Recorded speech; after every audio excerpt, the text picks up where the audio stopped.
Let's look at the CSS position property. The position property can help you manipulate, obviously, the position of HTML elements in the viewport. So we can take things out of the HTML flow, we can shift them left or right from the HTML flow, and it helps us, it's another mechanism to help us with layout possibilities and arranging different HTML elements in relation to each other. Let me go through all the different values for the CSS position property, and I'll do that by putting together a little bit of HTML structure, just pretty much a few boxes on the page or in the viewport. So I'm going to start with a div which I'll set to the class of container, because it's going to be a parent element. Close that off, and inside there I'm going to put two children, so two divs that are nested inside that parent element and have a child relationship. So this one's going to be, we'll start with red box, because I'm going to color it red.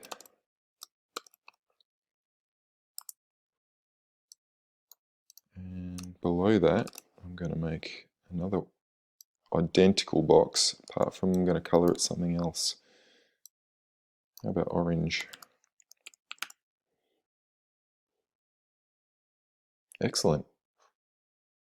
Okay, so I have a few elements in place there, a parent container and two children. Let me add some CSS so that we can see those elements on the page. We'll start with the container, and the container is going to have a border, but it'll be empty on the inside for the children. So we'll give it a width and a height so we can see it.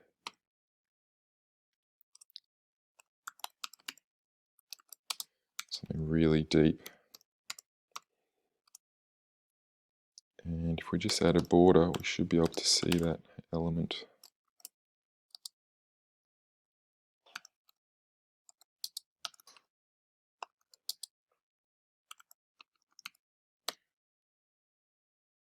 Excellent. Just set it into the center of the page.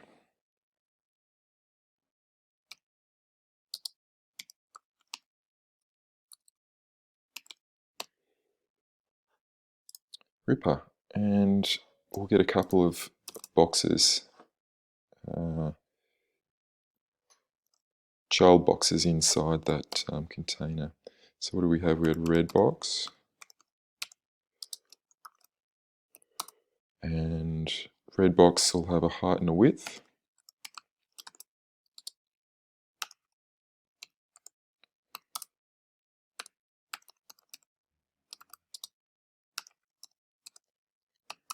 And its background color will be red. Excellent. And we'll duplicate that so that we can have an orange box.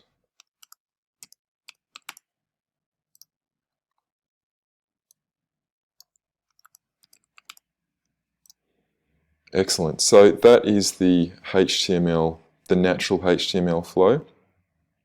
We have a parent element, which is container, and then inside that we've got a red box and an orange box, and obviously they sit on top of each other sequentially.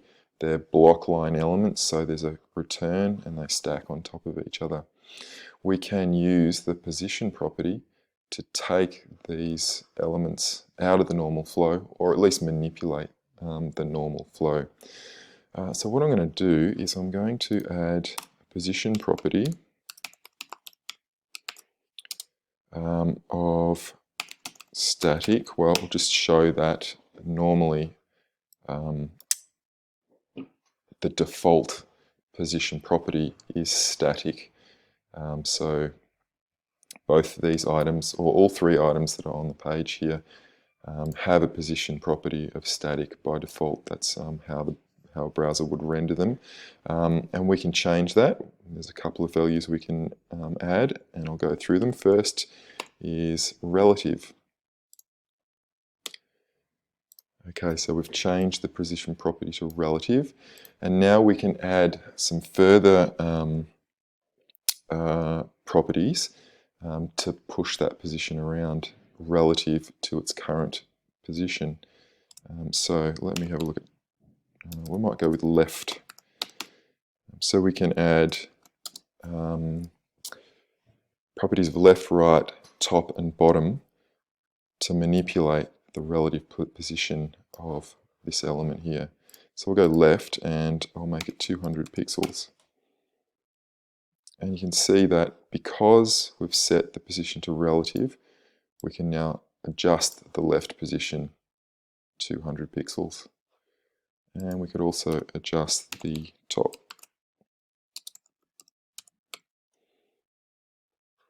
So you can see from its original position, we've pushed it out of the normal flow from the top 100 and from the left 200 pixels. So that's pretty good. Definitely there's some flexibility there. Another, I might just take that off. Another position value that we can add is, opposed to relative, is absolute. Now, an absolute position completely takes the element out of the flow, and you can see that our orange box has disappeared because it's no longer kind of being pushed down by the red box because I've positioned it absolutely. Now I can also push it around using top, bottom, left and right property, but works slightly different. Absolute works slightly differently because it will, in this instance, let me just show you. If I had a left of 200 pixels, you can see it's nudged it over a little bit, but it's not based on the parent container this time. It's based on the page. So if I move my viewport, if I expand the viewport a bit, you can see that this distance here is going to be 200 pixels. And this distance here is 200 pixels. So that's interesting. It's kind of some fluid possibilities there. I can absolutely position it inside a parent, so I can use the parent's kind of boundary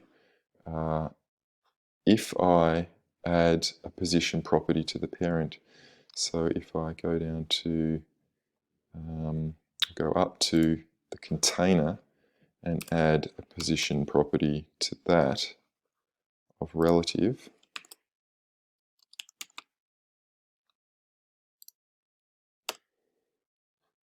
you can see now that it's using the parent as its kind of baseline. So if I go 300 pixels across, we should be able to fill that 600 pixel box. We can use, if I did it from the right and added 0, it would do the same thing because it's pushing it from the right hand side. If I pushed it over 100 pixels, we'll see a gap appear there. Oops. A gap of 100 pixels on the right.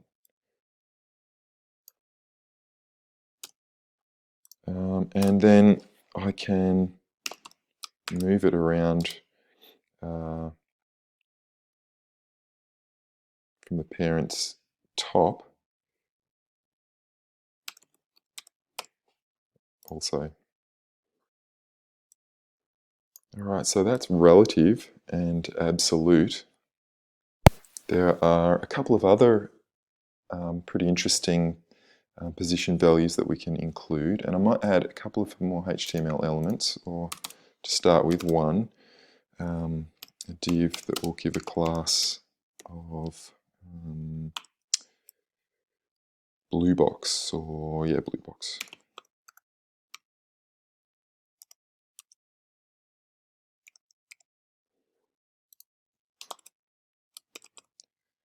And I'll quickly just kind of build the presentation of the blue box. Copy those values.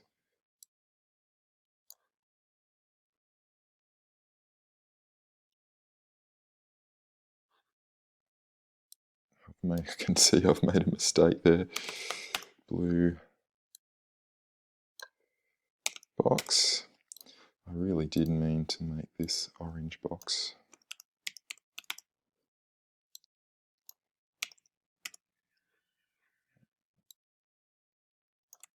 Still working though.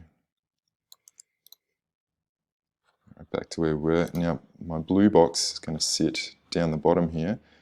I'm going to give it a blue color and make it a bit smaller. A little square, maybe it's a button. It's at the bottom of the flow here, so container, two divs parented in there, and then outside of that I've got this blue box. You can see it sitting there, and it's in the normal HTML flow. I'm going to take it out of the HTML flow by positioning it with a fixed value. You can see that it's disappeared because with fixed we actually have to also include a value for its position, and in this instance I'm going to put top 0, so I want it to stick right, I want it to be fixed right at the top of the browser window there. You can see that sticking there nicely, and the other great thing is that all of my other elements are still in the HTML flow, so when I scroll up and down you can see that they kind of move past my blue box. So you can see that that could have really good possibilities for sticky kind of buttons or header elements that are fixed to the top of the browser. One more position property before we finish up, and that is the position property of sticky, which is similar to fixed, but has some slightly different characteristics. I'm going to put a green box here. This is going to be a child inside the container, and I'm going to copy some of this stuff. Oh God.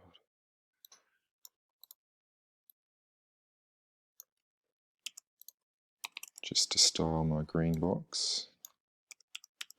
And first of all, I'll put it in the inside the HTML flow.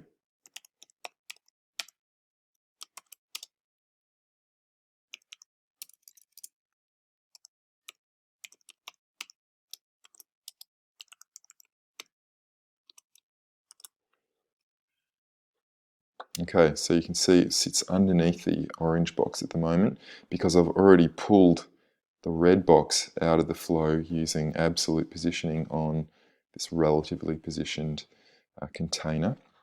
So this is the natural spot for our green box to sit, but I'm going to give it a position property of sticky.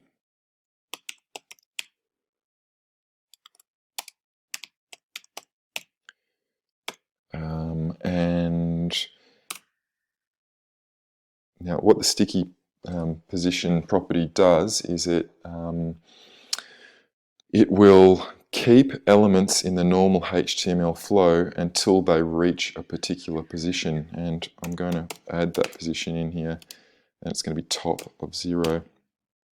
So when I scroll my browser window, my green box will move with the normal HTML flow until it gets to the top of the browser, and then it will remain in that position while everything else flows behind it.